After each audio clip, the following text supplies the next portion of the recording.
Alright, so Pastor Kane Breyer had a long drive ahead of him, but he held no hope. He was going to make a bit of difference when he got there.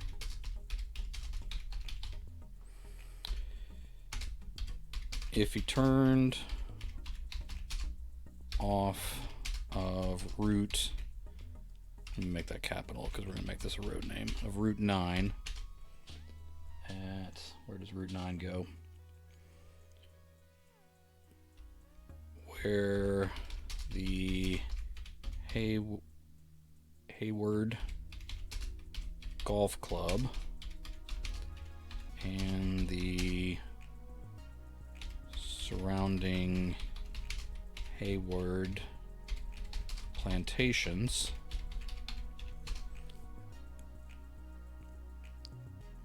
where the surrounding Hayward plantations neighborhood where the neighborhood fit into the long bend of the Sugary, I'll make sure I'm spelling that right, of the Sugary River. He could look right across the dark water to the edge of Jack's Thatcher. Got these already written down, so I want to make sure I spell them right every time. Nothing's tougher than trying to edit a story where you change the spellings of the names over and over again. He could look across the dark water to the edge of Jack's Thatcher's and Fisher Ray's property.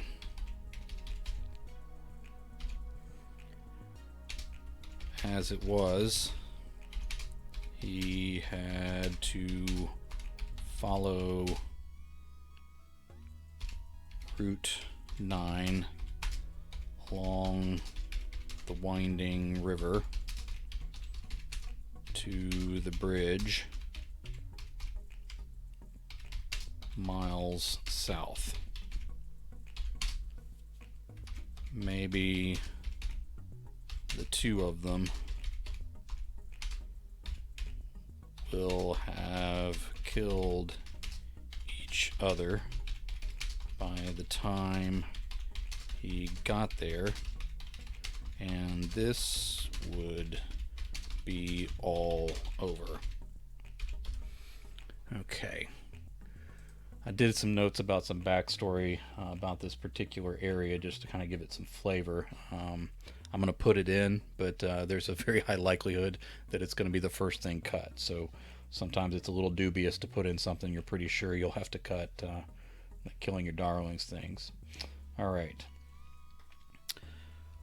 Most folks through the county from Fuller Beach to Union Neck called the river. Oh, wait, hold on, I'm sorry. They pronounced the river's name as Sugary, with the SH sound, as you'd probably expect. All right. The Hayward side, with their fine homes and long family histories pronounced it Sugri, near rhyming the first syllable with good and coming down hard on the last syllable. Coming down hard on the last syllable, like they were having a fit. Across the river, where folks like Jacks and Fisher kept. All right, I'm trying to use this to describe sort of the culture and give some sort of indirect background on these characters, so I want to try to word it right. Across the river, where folks like Jacks and Fisher owned millions of dollars worth of undeveloped family land and hunting ground, but still wouldn't be invited anywhere nice. They pronounced the river as Sugri.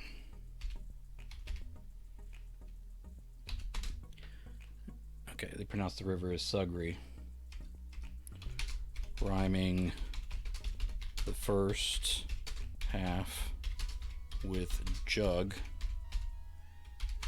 and barely giving breath to the second, barely giving breath, let's say, to the end of the word, like it hardly mattered.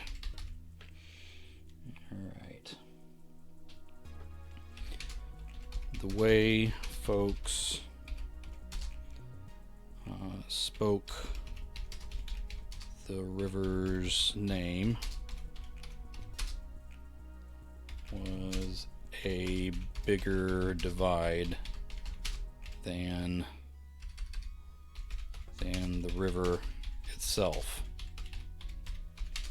If you didn't understand that, you weren't going to ever understand Rutledge County at all. All right. Most people didn't.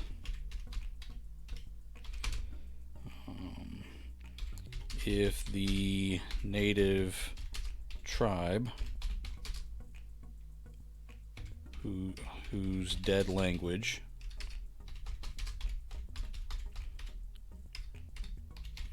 was used to name Sugri River,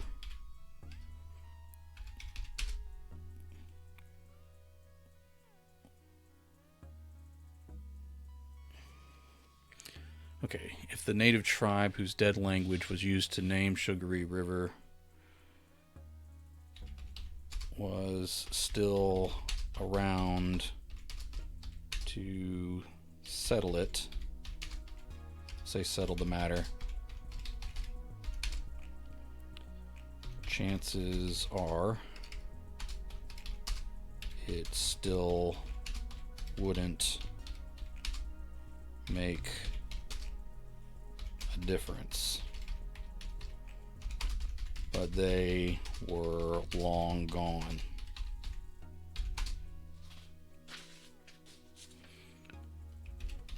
Probably Jacks Thatcher and Fisher Ray would outlive everyone else in the county too. All right. So again, that meant to sort of give some side information about the area and the people, and very likely that's going to be the first thing I have to cut when I'm editing the story. So all these sort of little beautiful things that you kind of love as a writer may not be worth putting in there in the first place, but we'll play on and see where this goes. As Pastor Breyer crossed the bridge, he still wasn't halfway there.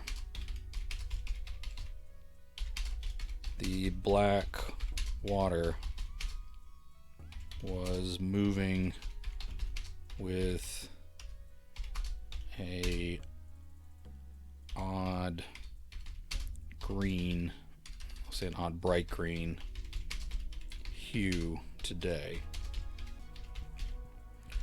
One of the beaver dams upriver must have broken and drained out one of the marshes. Okay. He wound his way to, what did I name this road? Eagle Crest Lane. Eagle Crest Lane, which was a fancy name for a crumbling stretch of asphalt through the woods.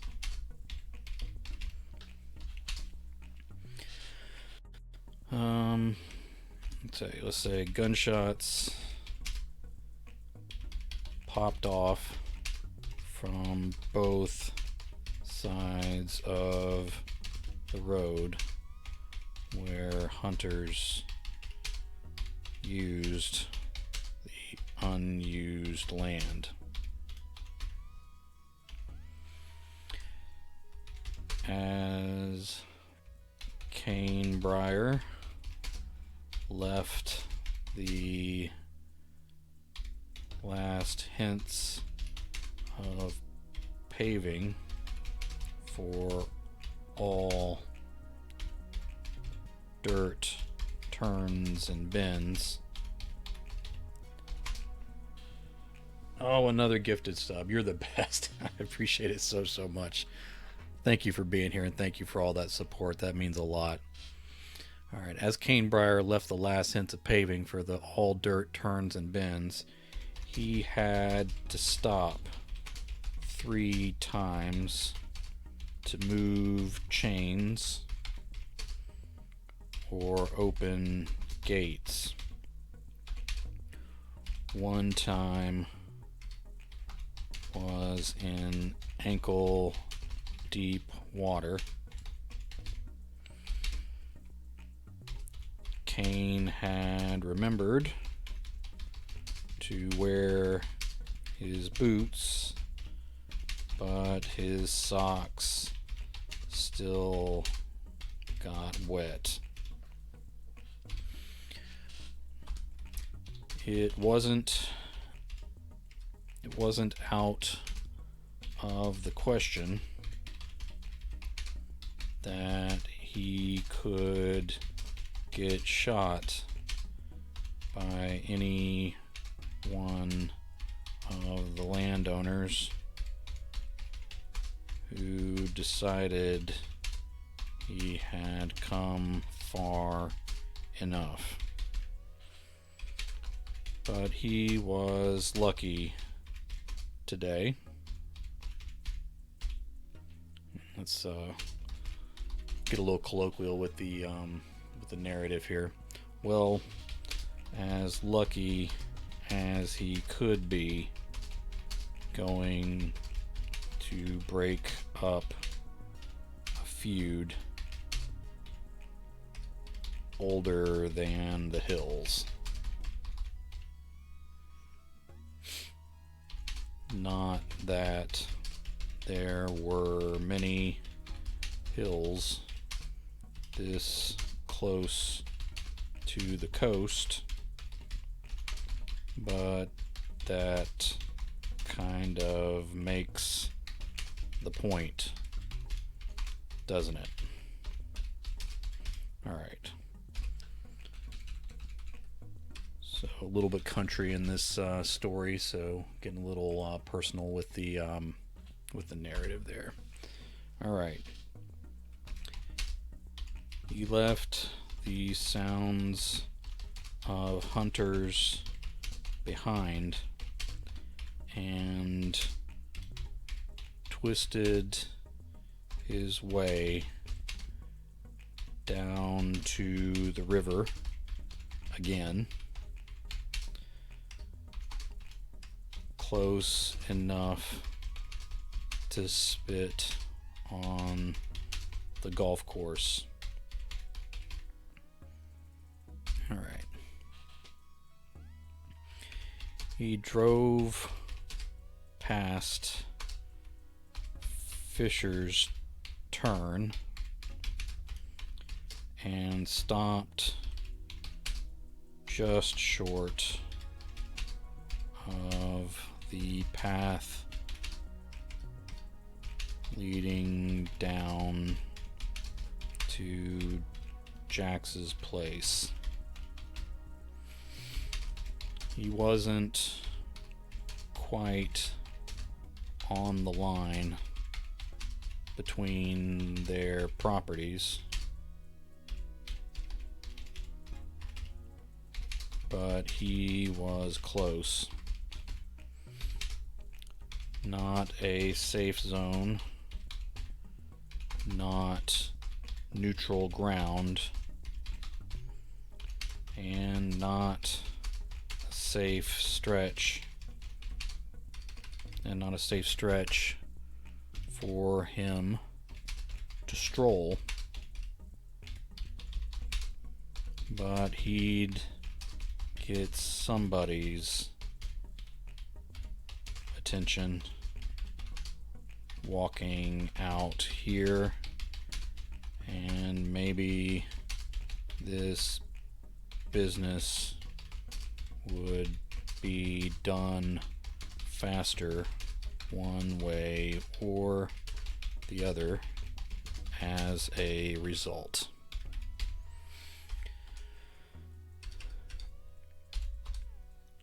Kane Breyer stood beside his truck. Should have mentioned he was driving a truck earlier. May have to put that in the edits. People will picture whatever he's driving, and if I mention it late, then I'm messing up their picture. It probably doesn't matter much, but it could be a small thing.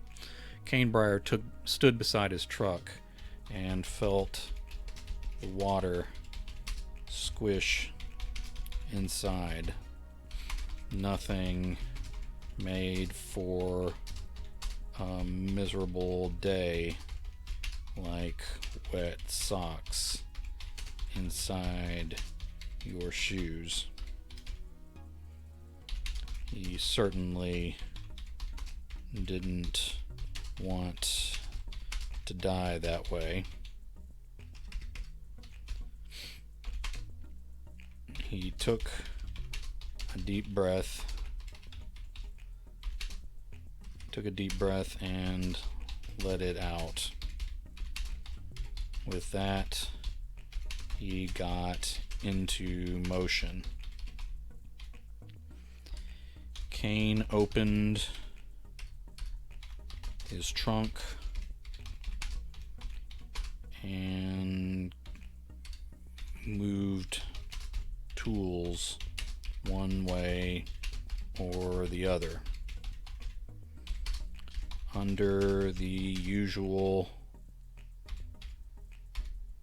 building and digging implements, he unrolled a pouch of cutting, stabbing, and killing tools. Among them, he had crosses older than his grandfather,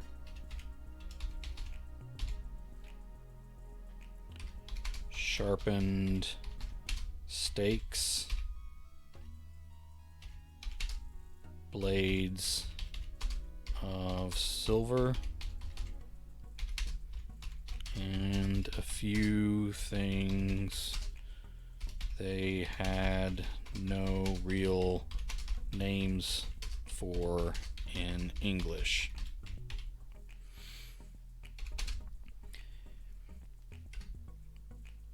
He took another breath and stared up through the abstract art of branches and leaves.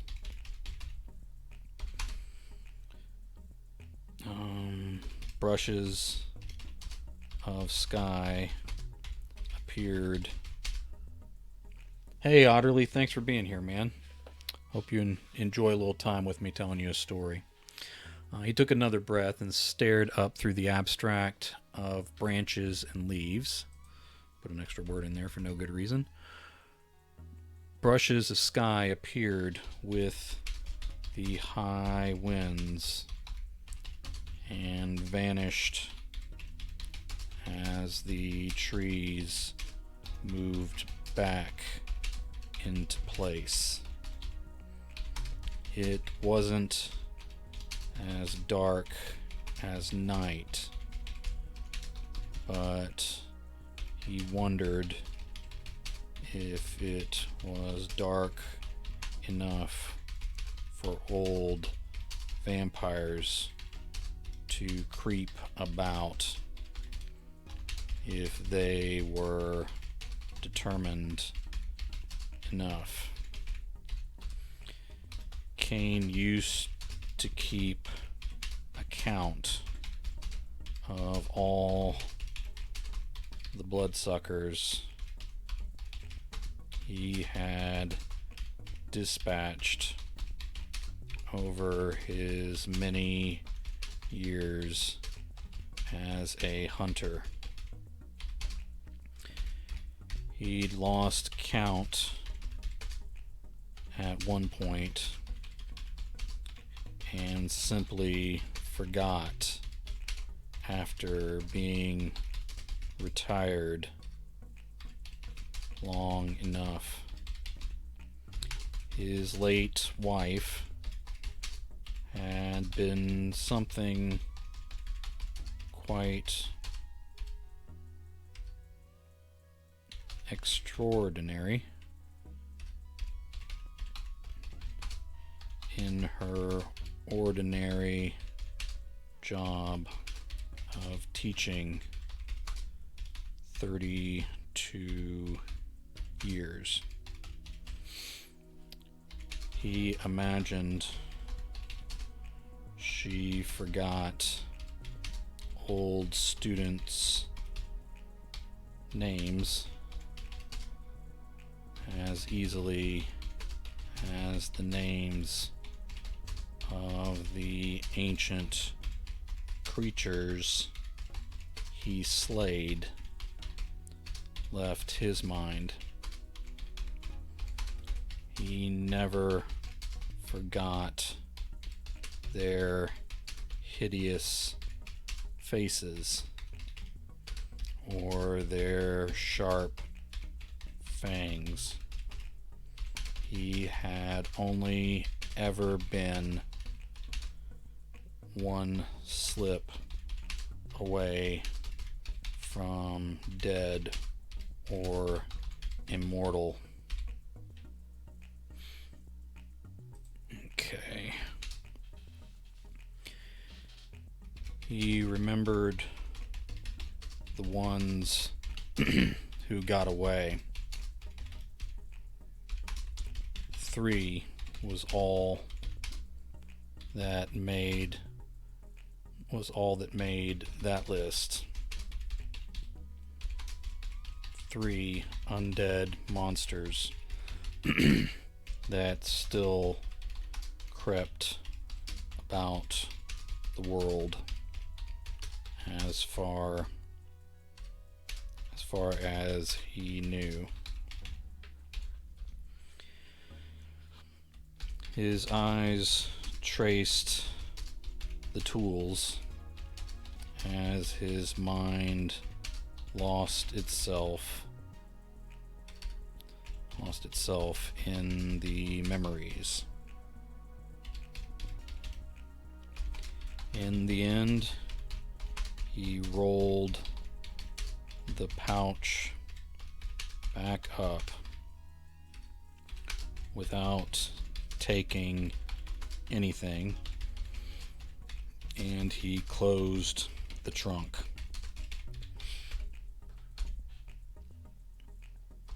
He was here to make peace and not add to the violence. As he walked away from his truck. Now, why would the truck have a trunk?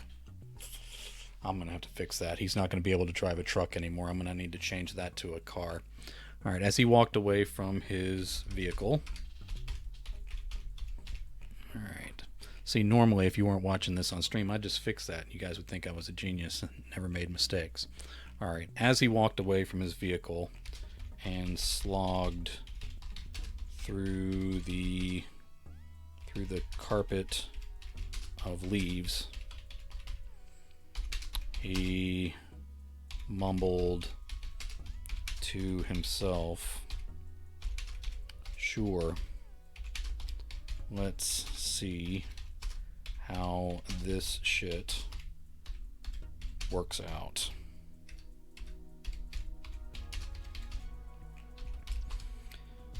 The shouts carried to his ears pretty quickly upon entering the riverside of the woods. They probably carried over the river, and if Cane Briar couldn't get a handle on things. I was wondering why a truck had a trunk, but I didn't want to say anything. You should have called me out when you had the chance. Yeah, I didn't think about what vehicle he was driving until he got there, and then I knew I was going in the trunk, so I made that disconnect there. I'll fix that during the editing, and we will have a vehicle that actually exists in the world. Although maybe I may look up and see if I can find a truck with a trunk. That might be pretty interesting. There's surely one that misbegotten vehicle that got made that way. I could also give him a tool rack on the back or something, but he probably needs a trunk. A vampire hunter would have his stuff in a trunk. He wouldn't have it exposed in a truck, I don't think. But we'll see. They probably carried over the river, and if Cane Briar couldn't get a handle on things, the law would have to pay a visit, and that Please do. I think you've earned the right. You can call me out anytime you want. Honda Ridgeline has a trunk. Oh my goodness. Maybe I'll give him a Honda Ridgeline, but then I'm gonna have to explain that the Honda Ridgeline has a trunk. There's Stephen King was upset about this. He gets upset about that a lot, about readers kind of calling him out on things, and he had this long explanation of like how strange things happen in the world, and he talked about like in a newspaper where like a dog would be gone for months and months at a time, or be gone for years and then suddenly show up at a house, and it's very very unlikely, but it happens in stories a lot. But the thing is, it happens in life occasionally, and so the dog's name was Ralph, and he was talking about the reality is Ralph. This idea that this dog could, against all odds, show up somewhere. But the problem is, even if you can find one example of the exception, if you put it into a story, either people aren't going to buy it, or you're going to have to go into a lot of exposition to explain why it's there, that you're actually right. So sometimes, like, things that actually occur in reality don't work as well in a story, even though they are interesting and they're unusual and all that kind of thing. It's reality is no one's going to buy it, kind of thing. So maybe the truck with a trunk is the thing, but that might be fun to put in there just to keep the memory of my mistake there. All right, they probably carried over the river, and if Kane Breyer couldn't get a handle on things, the law would have to pay a visit, and that wouldn't go well for anyone. Some secrets were kept for a reason.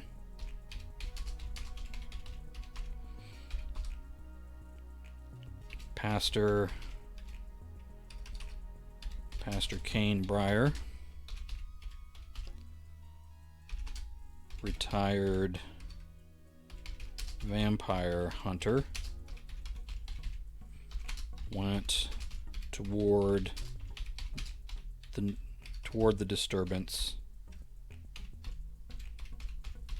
instead of away from it. That was an old habit, more dangerous than not keeping secrets. In the past, he had better knees, a stronger heart,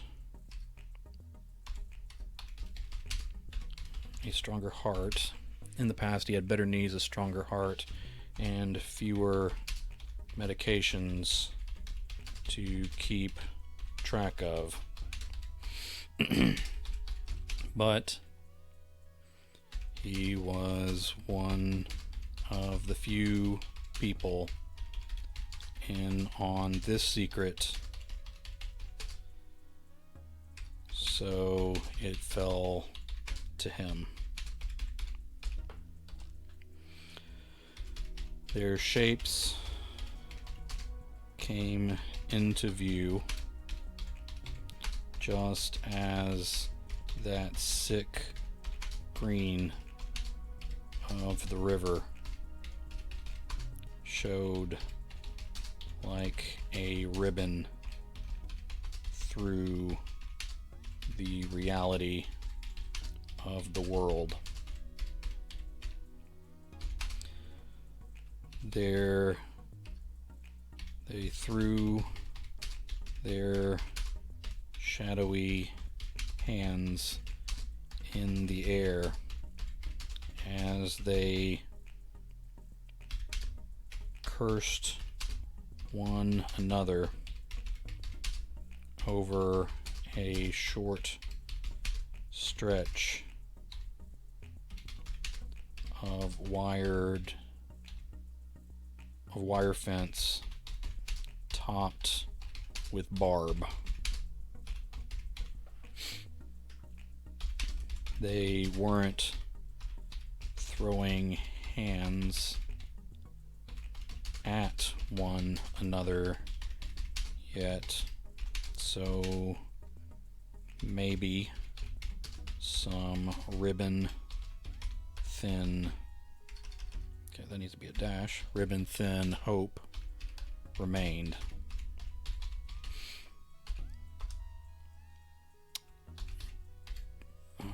Pastor Breyer did his best to be loud as he approached. These were not men you wanted to surprise on a good day with dry feet.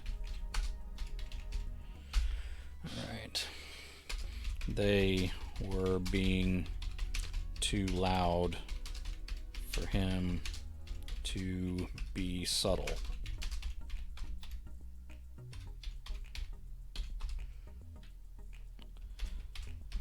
Sorry to interrupt, fellas, he cried. They both turned on him, and he was just happy they didn't spring. He was still yards away, but with these old cusses, that might not be far enough. Oh, wonderful. Let's say wonderful days. Fisher Ray called from the right side of the fence as Breyer faced it. Your favorite keeper is here to take your side again. Now be fair, Kane called. Let me put an M dash. That's as far as he just got.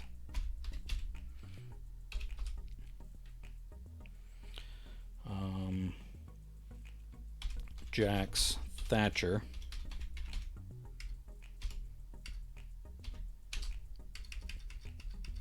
come on, Jay, spell things right. Jax Thatcher towered a head taller than both the other men on his side of the wire and spewed out a string of curses in 4 different languages at Fisher's implication that Jax needed any keeper. Fisher joined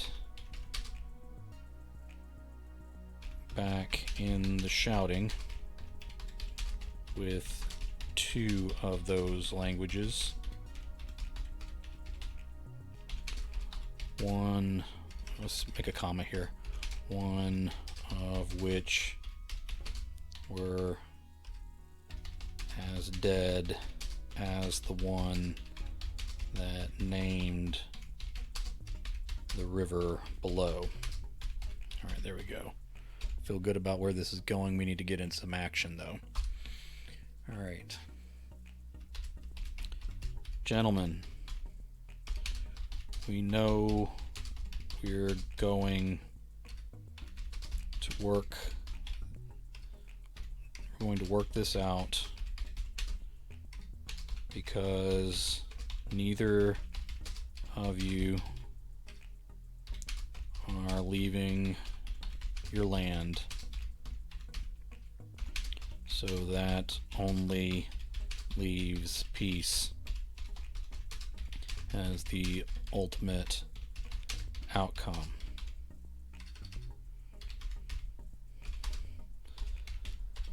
Let's be clear about the dispute and move from there, shall we?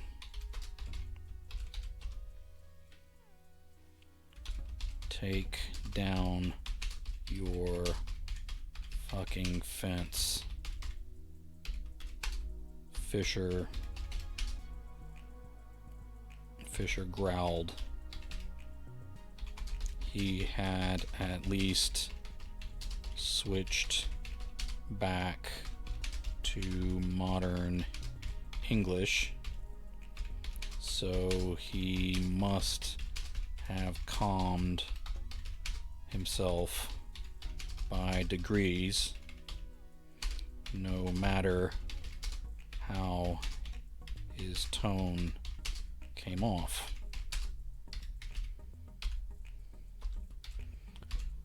I'll take my fence down once your damn egg sucking dog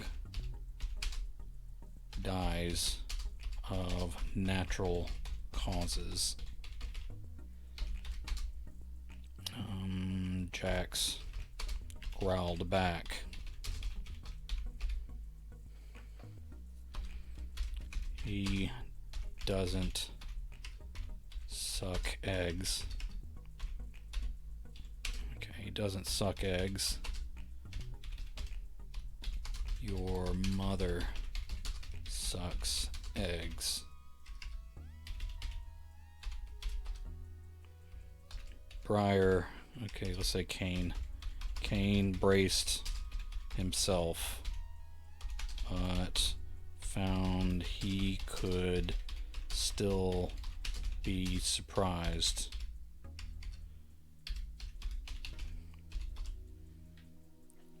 Jax laughed,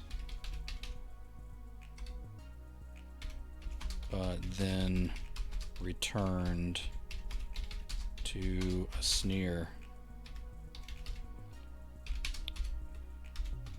Maybe she did, but she's dead and not bothering my chickens now. So whoever is sucking eggs needs to stay behind the fence. You probably have a snake problem. You probably have a snake problem. I do, Fisher. And it's you. They drew closer to one another. Okay, there's no quotation mark there, so let's just cool that off. They drew closer to one another, glaring over the line of barb at each other. Maybe you could tie the dog or pin him, Briar. Okay, Cain said. The dog doesn't suck eggs. That's an old wives' tale. and I'm not pinning him, old man. You're taking his side again without seeing the truth.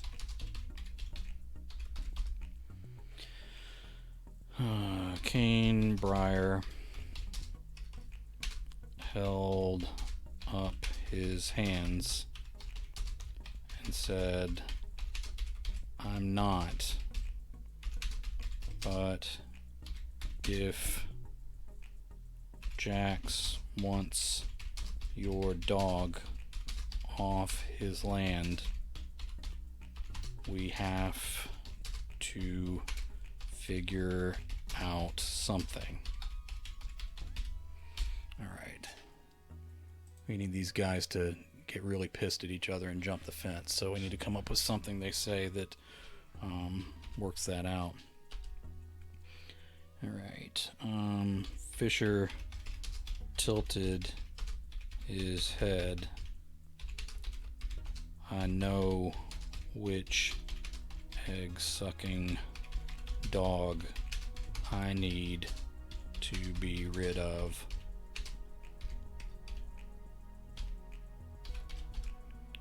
Jax licked his lips with a tongue that was too long.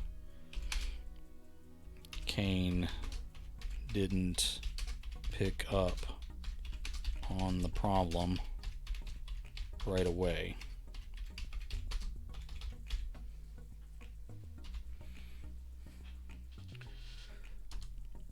Fisher hissed and tilted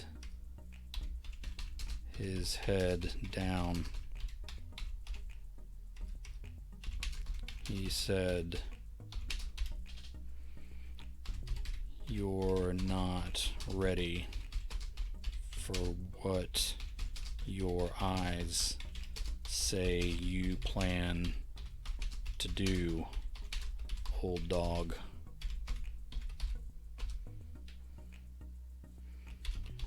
You sound scared, Fisher. Maybe you ought to move on, sink under the water, and move back to Florida with the rest of your kind. Rest of your primitive kind.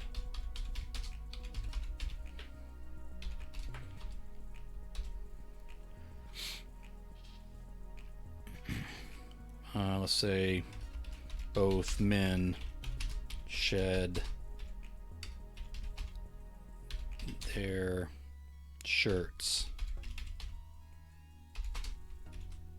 Jax showed his hairy back and chest. Yes, hairy back and chest. Fisher's skin was patchy and scaled. Cain realized too late that it was too late. Still, he tried to back away.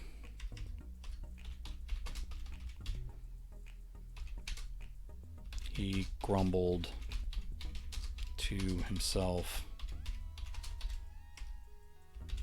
"God, I miss dealing with vampires." Alright, who was the last one to talk? Jax was getting on to Fisher, so let's have Fisher say. Fisher showed all his teeth in his long mouth, and his words came garbled. But Cain heard him say,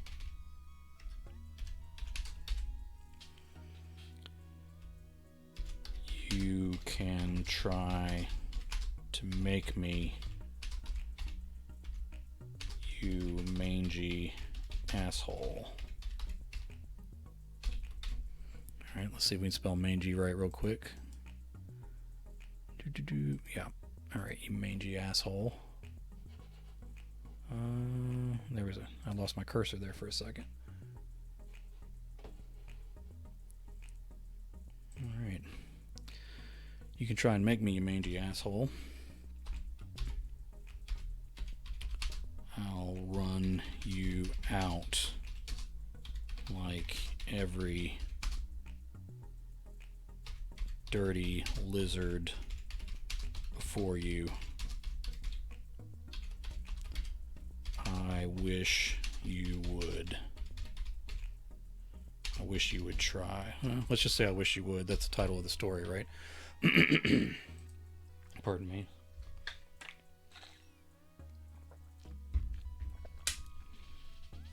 I'll run you out like every dirty lizard before you. I wish you would. Okay, here we go. Jax hunched over as fur covered the rest of his body. His fangs grew in full and saber-like. He would put any old vampire to shame. Fisher extended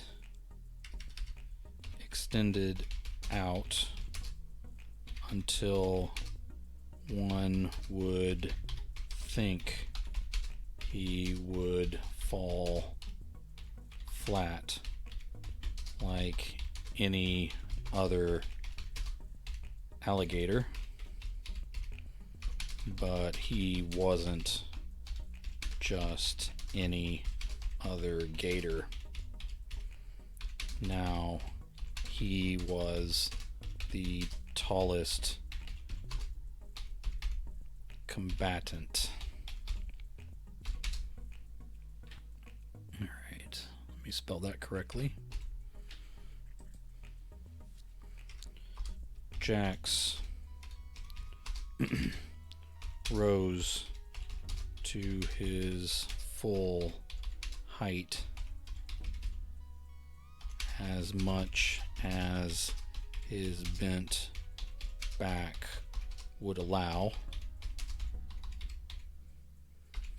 The werewolf and were-gator stood across.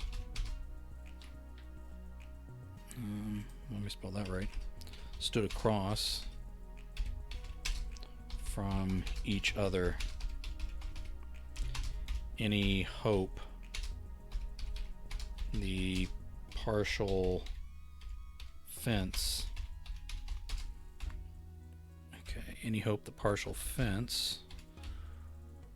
would keep them apart evaporated as they clashed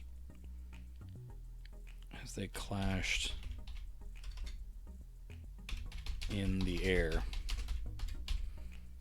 They twisted on impact and fell mostly on Jax's side of the fence.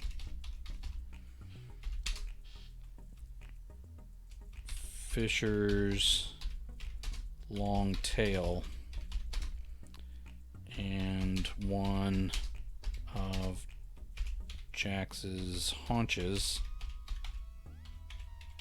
caught on the barbed wire and wounded them both before they tumbled into the leaves.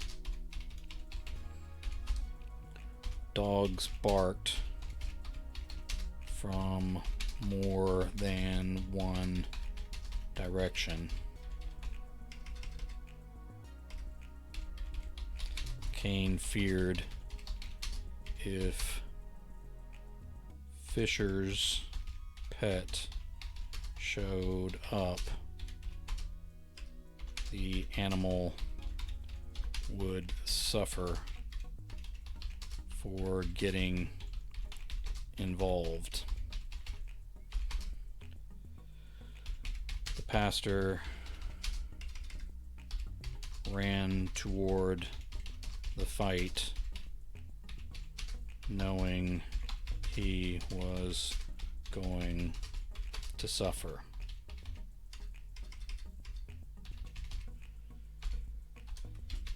They clawed and bit at one another, rolling down the slope with their efforts to injure each other.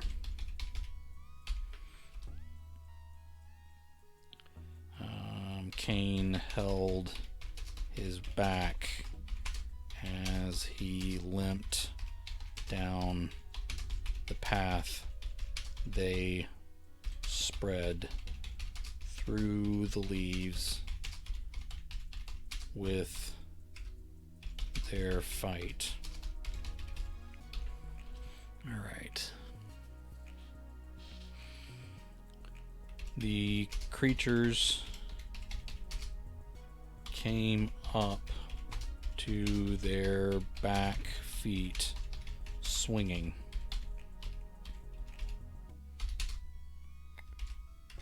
One probably couldn't imagine a wolf and alligator boxing,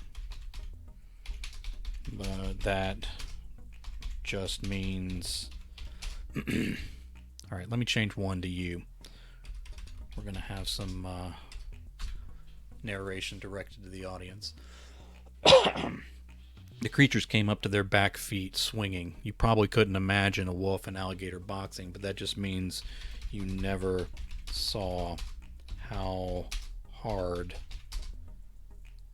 where creatures of all types can punch. The bass drum impacts of each fist into the body of the other echoed through the trees.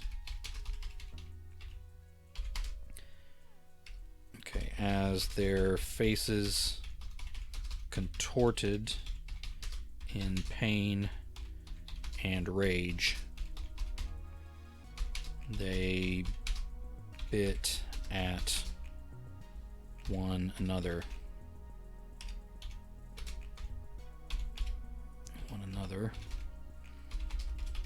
The wolf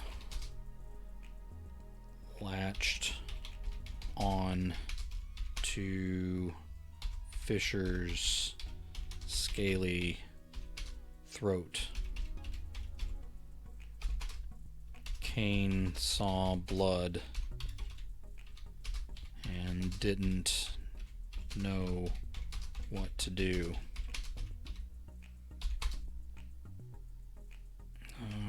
Let's say Fisher snapped his long jaws 3 times in the air before he caught a piece of Jax's pelt on the 4th try. On the 4th try, more blood.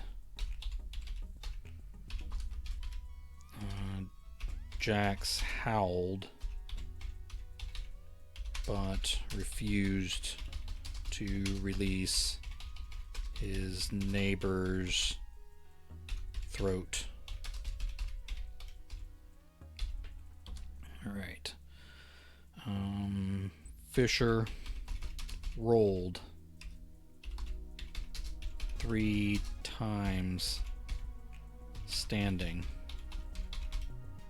Then both fighters lost their feet and tumbled down the hill to the water's edge. Still locked in each other's jaws.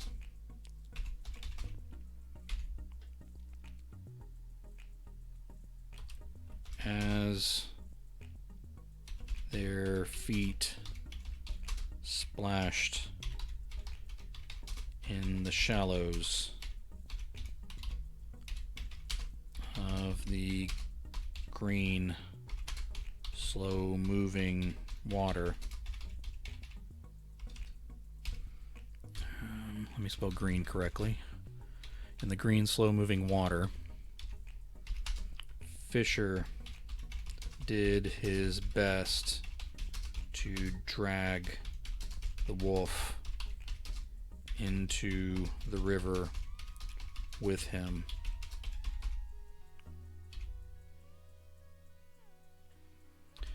Jax thrashed and planted all 4 paws to pull the other way.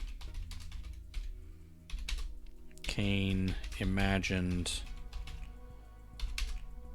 Jax saw going into the river as surrendering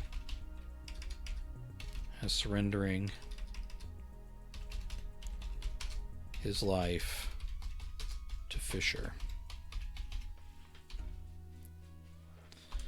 Fisher finally stopped pulling. Hold on.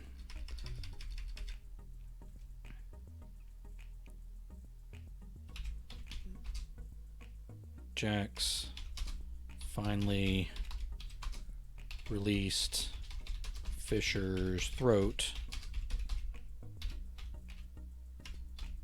but then clawed at the open wounds.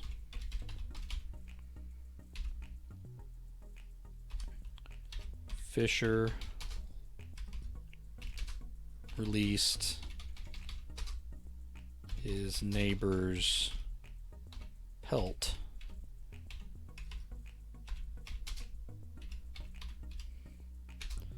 and swung his heavy tail, knocking Jax into a tree. Jax fell to his paws, let's say to his belly, fell to his belly and groaned. Fisher sprung, but Jax rolled around behind a tree. They lashed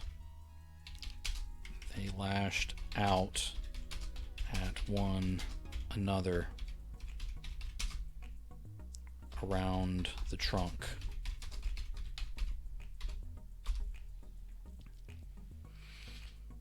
Pastor Kane Breyer held up his hands and called, "Can we try to talk this out again?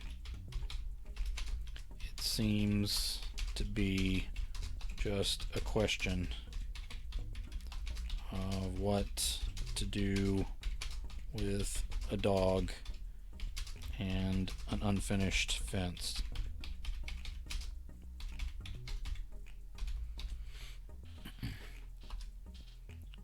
Fisher took hold of Jack's in his teeth and claws again. This time he threw his weight sideways, and they did splash into the river. Let me name it, into the sugary river, parting the green swill for the black water. Both creatures disappeared underneath. Cain cursed.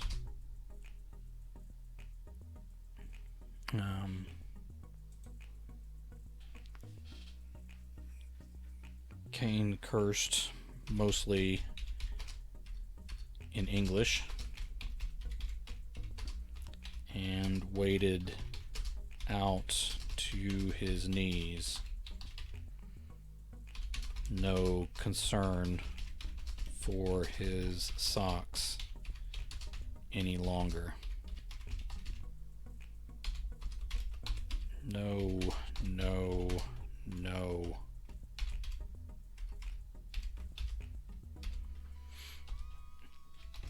No one came up.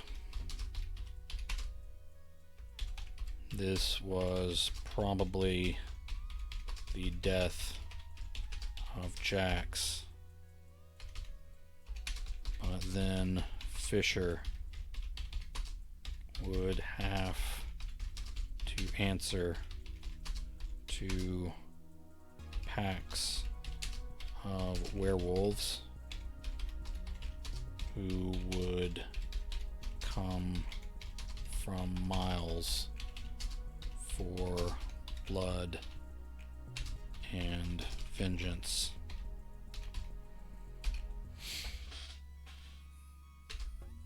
There would be no more secrets. There would be no peace. Everyone in Rutledge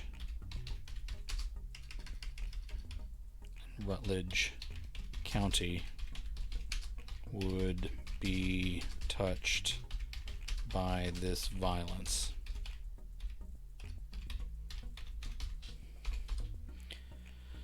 Kane Breyer sighed and wondered if he could talk Fisher into leaving and hiding somewhere far away.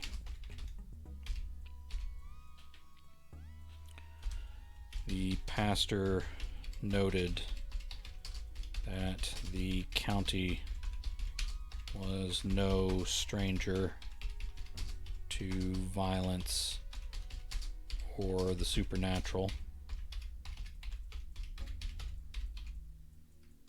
this river had accepted many deaths over the generations. Both men broke the surface back in human form and naked. Jax coughed and gagged the most as they dragged themselves onto the bank on both sides of Cain. They fell into the leaves and heaved for breath.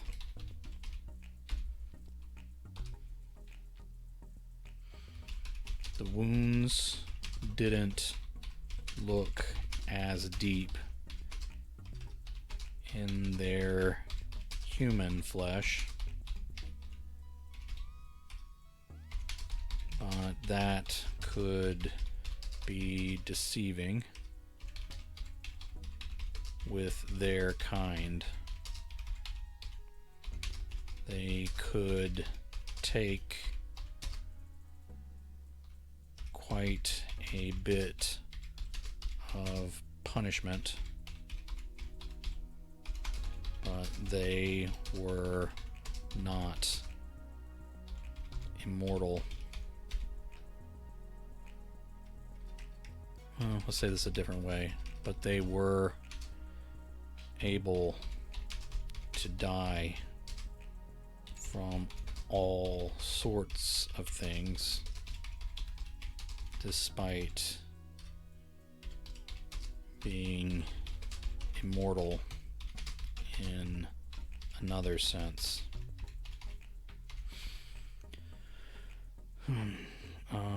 Pastor Breyer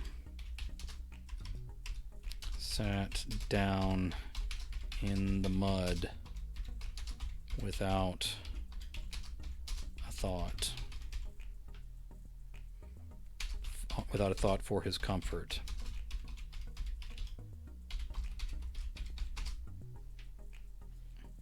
You two make up down there or come to your senses.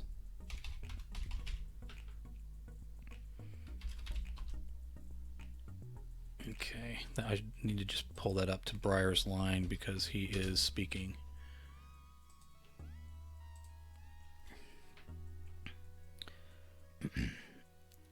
Fisher let out a long breath and said, It's full of snakes down there. It's full of snakes down there.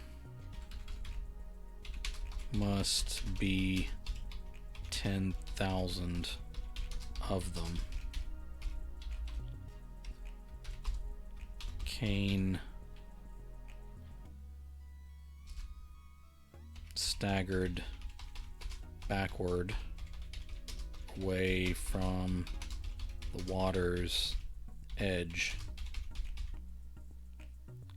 and hit two trees with his shoulders before he fell on his ass again.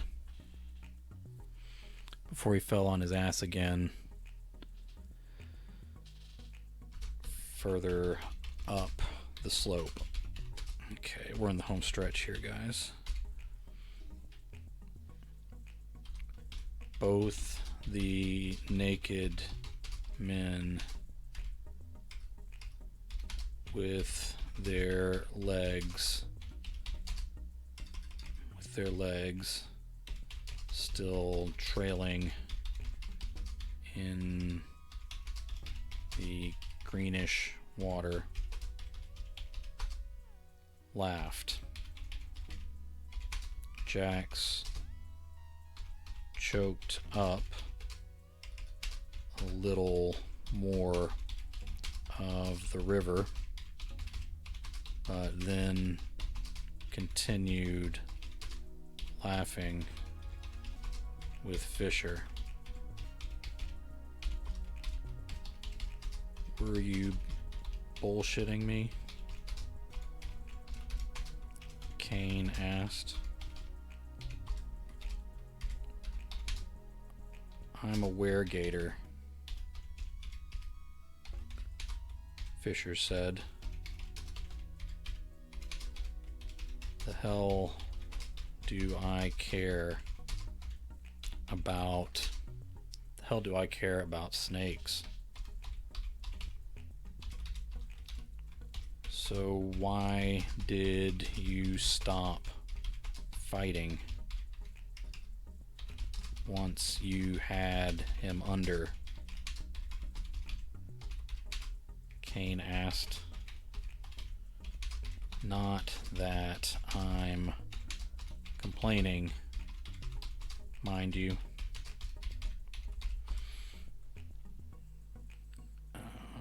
Fisher rose to his knees with much of his skin caked in dark gray mud.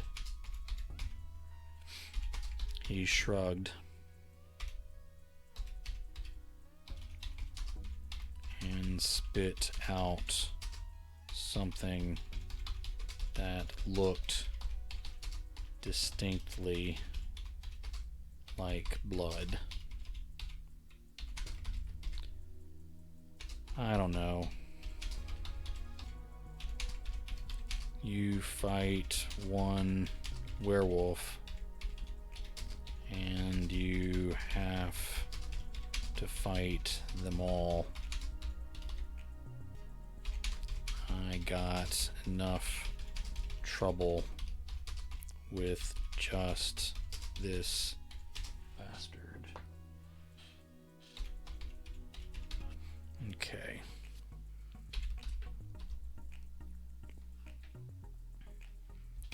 Jax coughed, spit.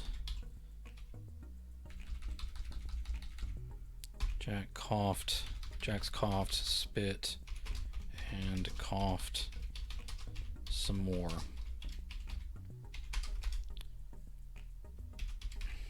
You were damned right about that.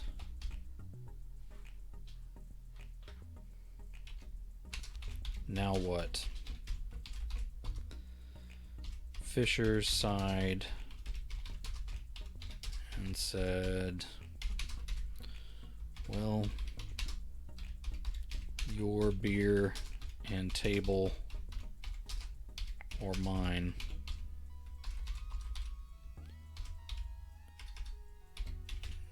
Doesn't matter.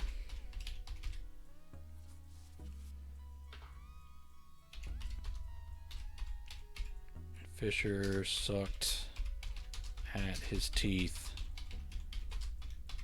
and said, I'll go fetch 3 steaks for us if you'll set out some beer and some sides. We'll talk through it.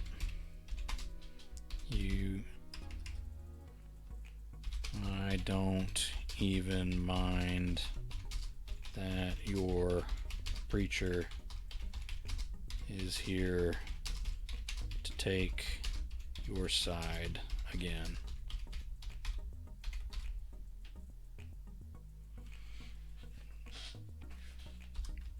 Cain opened his mouth to protest, but then stopped himself.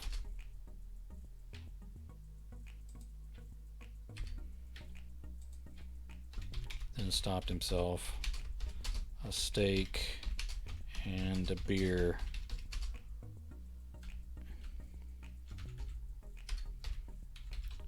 A steak and a beer was a far better ending to this than he had expected.